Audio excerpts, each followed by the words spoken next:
He walked in undercover, hoping to feel the soul of his restaurant and walked out wondering if it even had one left. They say if you want the truth, watch how people treat someone they think can't do anything for them. That thought echoed in Darius Ellington's mind as he stepped out of his car and looked up at the green and yellow neon sign above the door, Ellie's Grill. He hadn't come through those doors as a customer in over a year. As the owner, he was usually tied up in meetings, dealing with suppliers, or handling things behind the scenes. But lately, something had been gnawing at him: anonymous reviews, quiet comments from people he trusted, complaints that didn't sound like his diner. His gut told him something was wrong, so he did what most owners wouldn't. He dressed down of faded jeans with a rip at the knee, an old black hoodie half-zipped, and a Braves cap pulled low over his eyes. Nobody would recognize him like these, and not even the people he paid every 2 weeks. He walked in at 12:46 p.m.,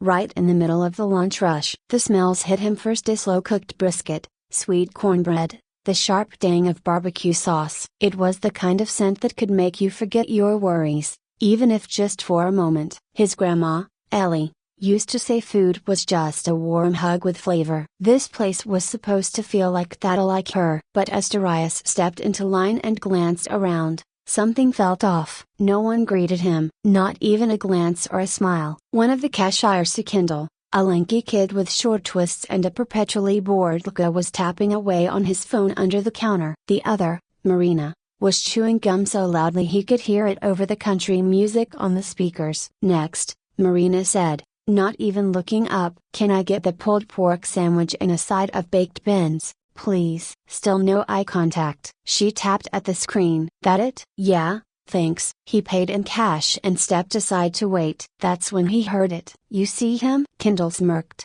slipping his phone into his pocket. "Another one of those walk-ins, probably off Peachtree." Marina laughed. "Bet he don't even dip." "They never do. That's what happens when you start letting anybody in here. Ever since they started hiring from that shelter program or whatever, it's been going downhill." Darius blinked. "They say the owner's some rich dude." "Black guy too," she continued. "But he never comes around. Probably sitting in bucket, sipping green juice or something. Meanwhile, we're in here doing everything." Kendall chuckled. "Bet he don't even know half the people he hired." Darius didn't move. His sandwich was probably being made in the back, but he just stood there. They didn't recognize him, not even a flicker of familiarity. He should have been furious, and he was, but under the heat of that anger was something colder: disappointment. This place meant something to him. Ellie's Grill wasn't just about ribs and cornbread. It was about giving people a show, to people who'd been overlooked or locked out, like he once was. But now it sounded like the folks wearing his name on their shirts didn't believe in what this place stood for anymore. He looked around. An older man in a suit sat by the window,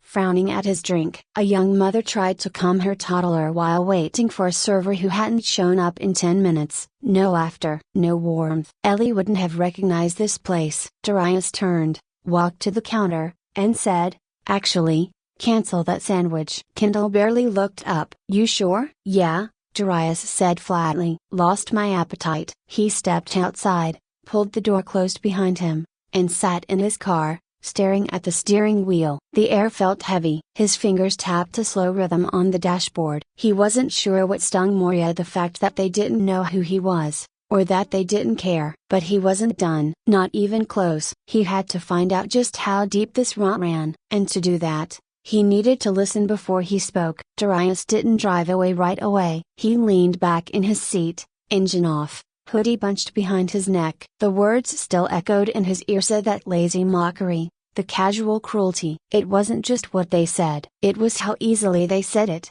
like it wasn't the first time. Through the windshield, he watched customers come and go. A teenager in a school uniform, a construction worker brushing dust from his boots, a couple quietly arguing as they slid into a booth. This wasn't just any diner. That was his grandmother's name glowing above the door. And somehow, that light no longer meant anything to the people inside. 10 minutes passed, then 15. Eventually, Darius got out of the car, walked down the street, grabbed a coffee from the gas station on the corner, and circled around to the alley behind the restaurant. No cameras back there, just a beat-up steel door where the cooks took smoke breaks. Above it, a small kitchen window left slightly open. That's when he heard more. Inside, someone was laughing, a deep, hearty laugh. Big Reggie, the grill master. Darius knew that laugh. He'd hired Reggie years ago. After a halfway house recommendation, the man had been in a rough spot but turned it around. He even mentored the younger guys in the kitchen. I'm telling you,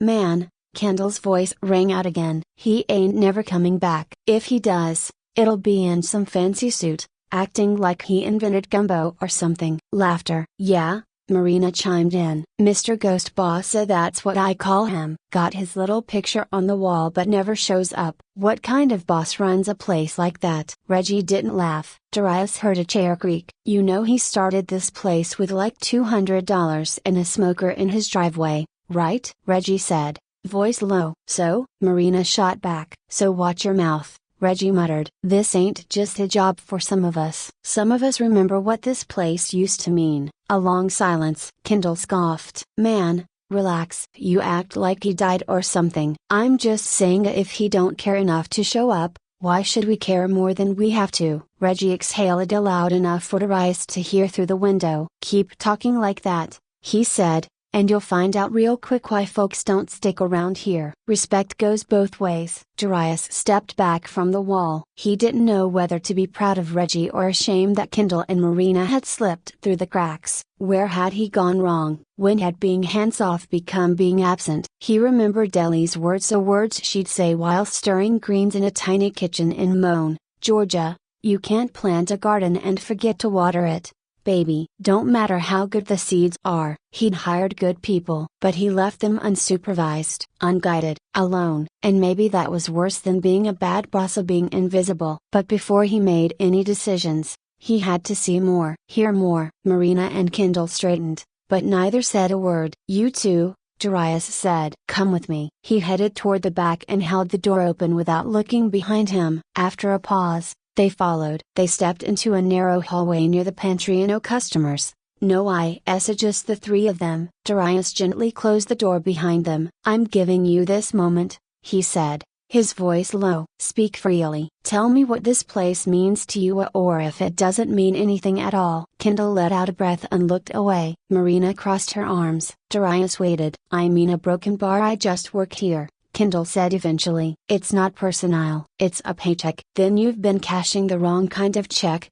Darius replied. Because this place was never just about food. Marina looked at him. Okay, but a broken bar you weren't around. It felt like it didn't matter. Fair, Darius admitted. That's on me. I stepped away when I shouldn't have. He leaned against the wall, arms crossed. But how does that justify trashing your coworkers or mocking the man who signs your checks? You think that kind of talk builds trust? Marina dropped her gaze. No, she said quietly. Kendall said nothing. I'm not firing you, Darius continued. Not today, because maybe what this place needs isn't fewer people, it's better people. People who learn, people who grow. He nodded toward the kitchen door. You've got one shot to prove you belong. Starting now, show me you care, not with words, but with how you treat people. And if you can't, then walk away. No one moved. He pushed the door open and walked out, leaving it up to them to follow. Back in the main room, the energy had shifted. Not cheerful,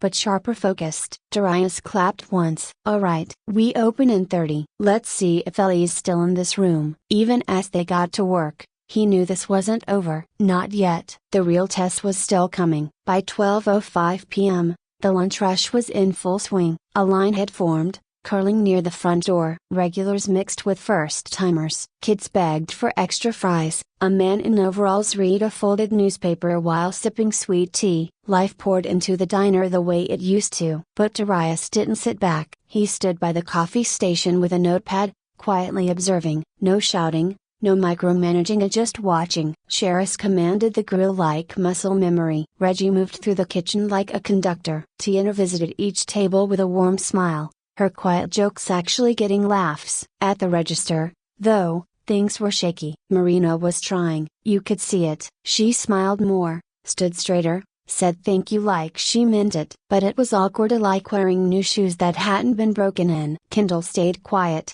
took orders fast, avoided eye contact. and slipped to the back whenever he could. At 12:46 same time as the day before, Darius watched a young man in a faded hoodie walk in, probably no older than 19, nervous and fidgety, one hand in his pocket, eyes scanning the room like he was checking for exits. Marina glanced at him, then quickly looked away. Kendall stepped back from the counter. That's when Reggie came out of the kitchen, drying his hands on a towel. He gave the young man a simple nod. "You got this." The kid hesitated, then stepped forward. "You a broken bar, can I get the catfish combo, with greens instead of fries?" His voice barely carried. Marina tapped the screen. "That it?" He nodded. She rang it up. Darius watched her glance toward Kendall, but Kendall didn't meet her eyes. He turned away, arms crossed. "Order up in 10, Marina muttered. "Thanks," the kid said, clutching the receipt like it might blow away. Darius had seen enough. When the line cleared, he walked to the counter and looked Marina straight in the eye. "You know who that was?" She blinked. "Number?" "Should I?" "Name's Isaiah, Pennsylvania. Just started the shelter program last week. Came here on recommendation." Marina's mouth parted slightly. "He's not dangerous. He's not broken. He's just trying to start over like a lot of people who've worked here." He let that settle. Marina's expression shifted, not dramatically, but enough. A flicker of guilt, maybe understanding. "He looked like he wanted to disappear," she said quietly. Darius nodded. "That's how most people feel when the world makes them feel small." She looked down. "I'm sorry." "I mean it." "I know," he said. "But don't say it to me. Say it through how you treat the next 10 people. A few minutes later, Isaiah got his food. Reggie handed it to him personally, with a smile and a fist bump. That was the spark. The rest of the shift ran smoother than it had in weeks, like the engine had finally found the right oil. By the end of the day, the tip jar was full, the kitchen spotless, and people lingered a little longer after their meals. Darius sat at his usual booth by the window as the team cleaned up. Kendall approached slowly, wiping his hands on a rag. He looked nervous, not cocky. "I talk too much," he admitted. "Didn't realize how loud I was." "You weren't just loud," Darius stayed calm, "not cruel." "You were wrong." Kendall nodded. "Yeah." A quiet moment passed. "Vayna, I don't want to lose this job." "I'll do better." Darius gave a short nod. "I believe in second chances, but only if the first one gets acknowledged." Kendall straightened up. "Got it." He walked away, not puffed up, not crushed, just thoughtful. The culture wasn't fixed, but today, it had cracked open. And finally, light was starting to shine through.